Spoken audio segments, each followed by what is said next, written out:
ಈಗ ರೀಸೆಂಟಾಗಿ ನಾನು ಒಬ್ಬ ಹುಡುಗನಿಗೆ ಭೇಟಿಯಾಗಿದ್ದೆ. ಅವನು 10th ಕ್ಲಾಸಲ್ಲಿ ಓದ್ತಾ ಇದ್ದ. ತನ್ನ ಸ್ಕೂಲ್ ಬಸ್‌ಗೋಸ್ಕರ ವೇಟ್ ಮಾಡ್ತಾ ಇದ್ದ. ನಾ ಹೋಗ್ಬಿಟ್ಟು ಏನು ಮಾಡಿದೆ ಅಂದರೆ, "ಏನಪ್ಪ ನಿನ್ನ ಹೆಸರೇನಂತ ಕೇಳಿದೆ." ಹೆಸರು ಹೇಳ್ದ. ಆಮೇಲೆ ನಾನು ಏನು ಕೇಳಿದೆ ಅಂದ್ರೆ ಅವನಿಗೆ, "ನೀನು ಮುಂದೆ ಏನಾಗಬೇಕನ್ನತ್ತಿ? ಏನು ನಿಂದು ಕರಿಯರ್ ಡಿಸಿಷನ್ ಏನು ಮಾಡಿತಿ? ಮುಂದೆ ಏನಾಗಬೇಕನ್ನತ್ತಿ? ಡಾಕ್ಟರ್ ಆಗಬೇಕು, ಇಂಜಿನಿಯರ್ ಆಗಬೇಕು, ಮಿಲಿಟ್ರಿ ಜಾಯ್ನ್ ಆಗ್ತೀಯೋ, ಪೊಲೀಸ್ ಆಗ್ತೀಯೋ, ಏನಾಗ್ತೀಯ?" ಅಂತ ಕೇಳಿದೆ. ಆವಾಗ ಹುಡುಗ ಹೇಳಿದ, "ಇಲ್ಲ ಸರ್, ನಾನು ನೇವಿ ಜಾಯ್ನ್ ಆಗ್ತೀನಿ" ಅಂತ ಹೇಳಿದ.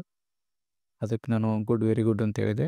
ಮತ್ತು ನಾನು ಏನು ಕೇಳಿದೆ ಅಂದರೆ, "ನೇವಿ ಯಾಕೆ ಜಾಯ್ನ್ ಆಗ್ತಿ?" ಅಂತ ಕೇಳಿದೆ. ಅವಾಗ ಅವ್ನು ಹೇಳಿದ, "ಇಲ್ಲ ಸರ್, ಈಗ ರೀಸೆಂಟಾಗಿ ನಮ್ಮ ಮನೇಲಿ ನಮ್ಮ ಮಾವ ನೇವಿ ಜಾಯ್ನ್ ಆಗಿದ್ದಾರೆ. ಅದಕ್ಕೆ ನಾನು ನೇವಿ ಜಾಯ್ನ್ ಆಗ್ತೀನಿ" ಅಂತ ಹೇಳಿದ. ಅಲ್ಲ, ಹುಡುಗನಿಗೆ ಬೇರೆ ಆಪ್ಷನ್ಗಳು ಗೊತ್ತಿಲ್ಲ.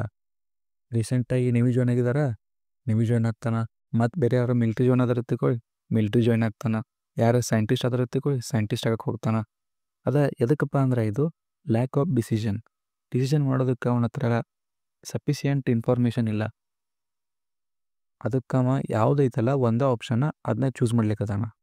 ಅದಕ್ಕೆ ಕರಿಯರ್ ಕೌನ್ಸಿಲಿಂಗ್ ಒಳಗಡೆ ನಾವೇನು ಮಾಡ್ತೀವಿ ಅಂದರೆ, 3000 ಆಪ್ಷನ್ ಒಳಗೆ ಬೆಸ್ಟ್ ಟಾಪ್ 5 ಕರಿಯರ್ನ ಚೂಸ್ ಮಾಡಿಬಿಟ್ಟು ಲಾಸ್ಟ್ಗೆ ವಿತ್ ಪೇರೆಂಟ್ಸ್ ಆ್ಯಂಡ್ ಸ್ಟೂಡೆಂಟ್ಸ್ ನಾವು ಒಂದು ಕರಿಯರನ್ನು ವಿತ್ ಎಕ್ಸಿಕ್ಯೂಷನ್ ಪ್ಲ್ಯಾನ್ ನಿಮ್ಗೆ ಕೊಡ್ತೀವಿ. ಅಂದರೆ ನೋ ಮೋರ್ ಕನ್ಫ್ಯೂಷನ್.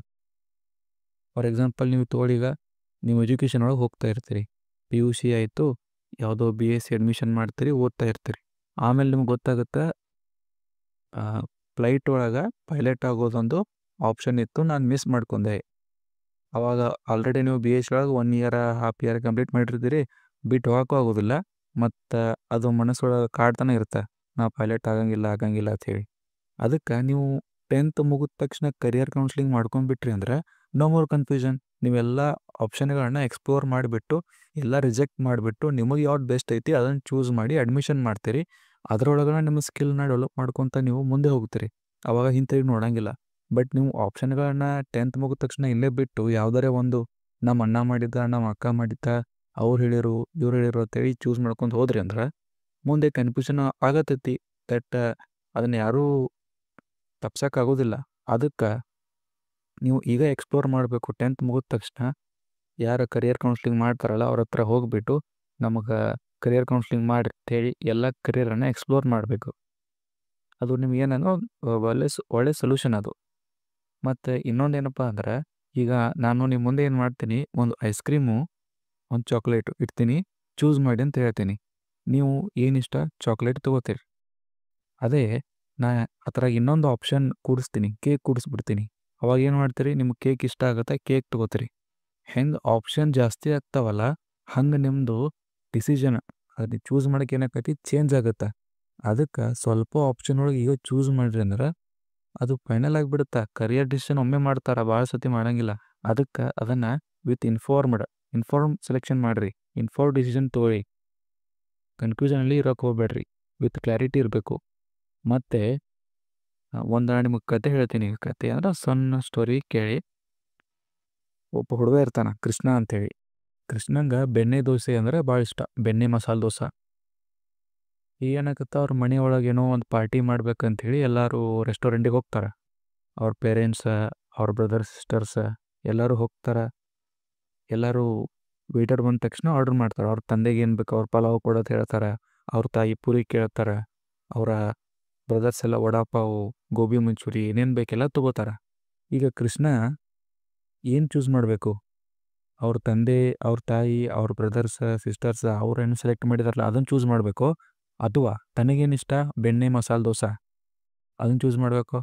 ಕೃಷ್ಣ ಏನು ಮಾಡ್ತಾನೆ, ಬೆಣ್ಣೆ ಮಸಾಲೆ ದೋಸೆ ಆಬ್ವಿಯಸ್ಲಿ ಅವ್ನಿಗೆ ಏನು ಇಷ್ಟ ಐತಿ ಅದನ್ನು ಚೂಸ್ ಮಾಡ್ತಾನೆ. ಇದು ಒಂದು ಹೊತ್ತಿನ ಫುಡ್ಗೋಸ್ಕರ ತನ್ನ ಇಷ್ಟನ ಏನು ಮಾಡ್ತಾನೆ ಕೃಷ್ಣ ಪಡೆದುಕೊಳ್ತಾನೆ. ಆದರೆ ಕೃಷ್ಣ ಏನು ಮಾಡ್ತಾನೆ, 1 ತಿಂಗಳು ಬಿಟ್ಟು ಅವ್ನು 10th ಎಕ್ಸಾಮ್ ಮುಗಿದ ತಕ್ಷಣ ಕರಿಯರ್ ಡಿಸಿಷನ್ ಮಾಡ್ತಾನೆ.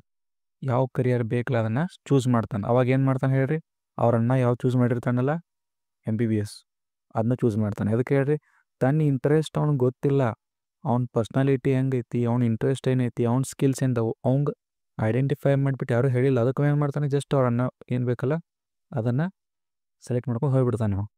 ಅದೇನೋ ತಪ್ಪದು. ನೀವೇನು ಮಾಡ್ಬೇಕು ಹೇಳಿ, ಕರಿಯರ್ ಆಪ್ಷನ್ನ ಎಕ್ಸ್ಪ್ಲೋರ್ ಮಾಡಬೇಕು. ಕೃಷ್ಣ ಮೊದಲೇ ಬೆಣ್ಣೆ ಮಸಾಲೆ ದೋಸೆ ತಿಂದಿದ್ದ, ಅದಕ್ಕೆ ಅವ್ನಿಗೆ ಏನೈತಿ ಈಗ ಬೆಣ್ಣೆ ಮಸಾಲೆ ದೋಸೆ ಬೇಕಂತೇಳಿ ಅವ್ನು ಇಷ್ಟಪಟ್ಟು ತಿಂತಾನೆ. ನಿಮಗೆ ಕರಿಯರ್ ಆಪ್ಷನ್ಗಳು ಜಾಸ್ತಿ ಗೊತ್ತಿಲ್ಲ, ನೀವೇನು ಮಾಡ್ತೀರಿ, ಯಾವುದು ಗೊತ್ತೈತೆ ಅದನ್ನ ಚೂಸ್ ಮಾಡ್ತೀರಿ. ಅದು ಏನಾಗುತ್ತೆ ಅಂದರೆ ಒಂಥರ ಪ್ರಾಬ್ಲಮೆಟಿಕ್ ಚೂಸ್ ಮಾಡೋದು ಅದು. ಅದಕ್ಕೆ ನೀವು ವೆಲ್ ಇನ್ಫಾರ್ಮ್ಡ್ ಕರಿಯರ್ ಡಿಸೈನ್ ಮಾಡಬೇಕು ಅಂದರೆ ಕರಿಯರ್ ಕೌನ್ಸ್ಲಿಂಗನ್ನು ಮಾಡ್ಕೋಬೇಕು. ನಾನು ಹೇಳಿದೆ ನಿಮ್ಮ ಇಂಟ್ರೆಸ್ಟನ್ನು ನೀವು ಐಡೆಂಟಿಫೈ ಮಾಡ್ಕೋಬೇಕಂತೇಳಿ. ಹೆಂಗೆ ಬೆಣ್ಣೆ ಮಸಾಲೆ ದೋಸೆ ಆಲ್ರೆಡಿ ತಿಂದಿದ್ದ ಗೊತ್ತಿತ್ತು, ನನ್ನ ಇಂಟ್ರೆಸ್ಟ್ ಅವ್ನು ಗೊತ್ತಿತ್ತು. ಹಂಗೆ ಈಗ ನಿಮ್ಮ ಇಂಟ್ರೆಸ್ಟ್, ನಿಮ್ಮ ಪರ್ಸ್ನಾಲಿಟಿ ಹೆಂಗೆ ಐಡೆಂಟಿಫೈ ಮಾಡ್ಬೇಕಂದ್ರೆ ನಮ್ಮ ಹತ್ರ ನಾವು ಕರಿಯರ್ ಕೌನ್ಸ್ಲಿಂಗ್ ಒಳಗಡೆ ನಾವೇನು ಮಾಡ್ತೀವಿ ಅಂದ್ರೆ ಸೈಕೋಮೆಟ್ರಿಕ್ ಅಸೆಸ್ಮೆಂಟ್ ಅಂತ ಮಾಡ್ತೀವಿ. ಈ ಅಸೆಸ್ಮೆಂಟ್ ಒಳಗೆ ನಾವು ಸ್ಟೂಡೆಂಟ್ ಪರ್ಸ್ನಾಲಿಟಿ, ಅವ್ರ ಇಂಟ್ರೆಸ್ಟ್, ಸ್ಕಿಲ್ಲ, ಲರ್ನಿಂಗ್ ಸ್ಟೈಲನ್ನು ಐಡೆಂಟಿಫೈ ಮಾಡಿಬಿಟ್ಟು ಒಂದು ರಿಪೋರ್ಟ್ ಒಳಗೆ ನಾವು ಬರೆದು ಕೊಡ್ತೀವಿ. ಈ ಥರ ಈ ಪರ್ಸ್ನಾಲಿಟಿ ಐತಿ, ನೀವು ಈ ಥರ ಬಿಹೇವ್ ಮಾಡ್ತೀರಿ, ಅದಕ್ಕೆ ನಿಮ್ಗೆ ಈ ಥರ ಕರಿಯರ್ಗಳು ಬೆಸ್ಟ್ ಸೂಟ್ ಆಗ್ತಾವ, ಈ ಥರ ಕರಿಯರ್ ಏನು ಮಾಡ್ಬೇಕು ನೀವು ಅವಾಯ್ಡ್ ಮಾಡಬೇಕು, ಈ ಥರ ಕರಿಯರ್ಗಳನ್ನ ಚೂಸ್ ಮಾಡಬೇಕು ಅಂತ ಹೇಳ್ಬಿಟ್ಟು ನಾವು ರಿಪೋರ್ಟ್ ಕೊಡ್ತೀವಿ. ಇದರಿಂದ ನಿಮ್ಗೆ ಏನಾಗುತ್ತಂದ್ರೆ the best career for you, not for your brother and sister, only for you. ನಿಮಗೆ ಯಾವ್ದು ಬೆಸ್ಟ್ ಅಲ್ಲ ಅದು ನಿಮ್ಗೆ ಸಿಗುತ್ತಾ. ನೋಡಿರಿ, ಈ ಕರಿಯರ್ ಕೌನ್ಸ್ಲಿಂಗ ಏನು 10 ದಿನ 1 ತಿಂಗಳ ಮಾಡೋ ಕೆಲಸ ಅಲ್ಲ ಇದು. ಇದು ಬರೀ 3 to 4 ಅವರ್ಸ್ ಕೆಲಸ ಇದು. ಇದನ್ನು ಆದಷ್ಟು ನೀವು ಮಾಡ್ಕೊಂಡ್ರೆ ನಿಮ್ಗೆ ಹೆಲ್ಪ್ ಆಗುತ್ತೆ. ಅದಕ್ಕೆ ಕರಿಯರ್ ಕೌನ್ಸ್ಲಿಂಗನ್ನು ಮಾಡ್ಕೊಳ್ಳೋದಕ್ಕೆ ನಮ್ಮ ನಂಬರ್ಗೆ ಕಾಂಟ್ಯಾಕ್ಟ್ ಮಾಡಿ. Thank you.